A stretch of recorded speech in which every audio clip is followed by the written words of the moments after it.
a team, after a win, we have our awards each week, players of the game. I mentioned that to you guys on the Sunday night teleconference, but then we also do a Gamecock MVP is what we call it, and that's somebody that's gone above and beyond, or somebody we want to honor, somebody that maybe a player, maybe a coach, maybe a staff member, maybe somebody in the community. It's a lot of different things, just somebody that embodies what we're about as a program. So we had 2 winners this week. One was this man right here, Joe Lyle, for all he does to go above and beyond the Call of Duty and some things that he did last week to get the video board up and operational for the game on Saturday as well, that he did on Friday and Saturday to get that done. But then the other one that our team and I that we honored as the Gamecock MVP for last week was our fans. To have another sellout in Williams-Brice Stadium. 2 of 3 were non-SEC football games. I watch all around the country, and I turn on games when I watch, and I see half-empty stadiums.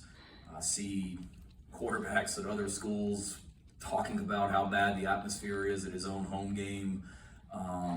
I hear talk about how hard it is now to get people in the seats, that it's easier to just stay at home and watch TV.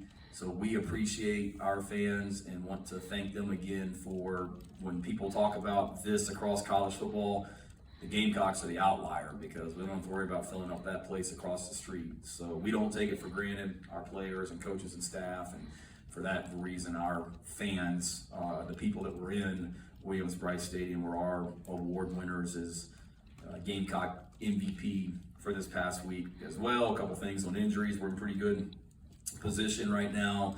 I would say that Rush is questionable this week. I would say that Wanham is doubtful this week, and then everybody else would expect to get back. David Spalding practiced a little bit today, so that was good to have him out there, and optimistic that everyone else will be back as well. Certainly a unique week with a quicker turnaround. I want to thank it was great collaboration with South Carolina State and Coach Pugh and our administration and South Carolina State to change the kickoff time.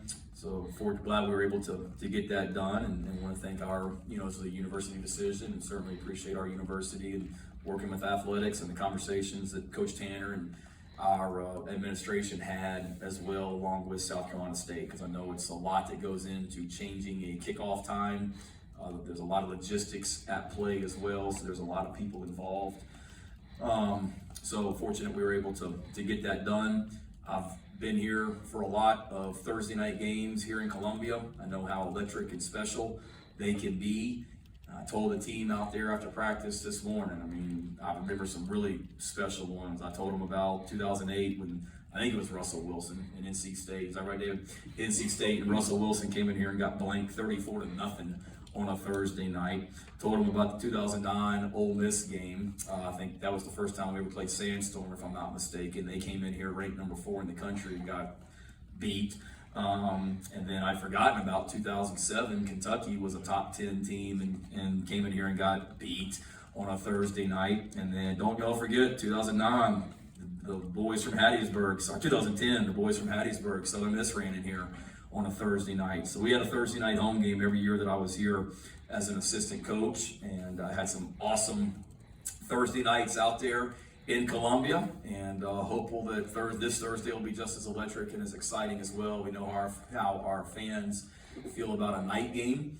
Our players were excited this morning when I told them as well, and I'm not sure what the latest is on the TV, but I'm assuming it's going to be on television, and very few schools that'll be on at the same time, if any. I think there's a West Coast game or Mountain West game on Thursday night, but won't be a lot to choose from if people want to watch college football on Thursday night. So excited about it, but we've got to also play well. This is a really talented team that Coach Pugh has.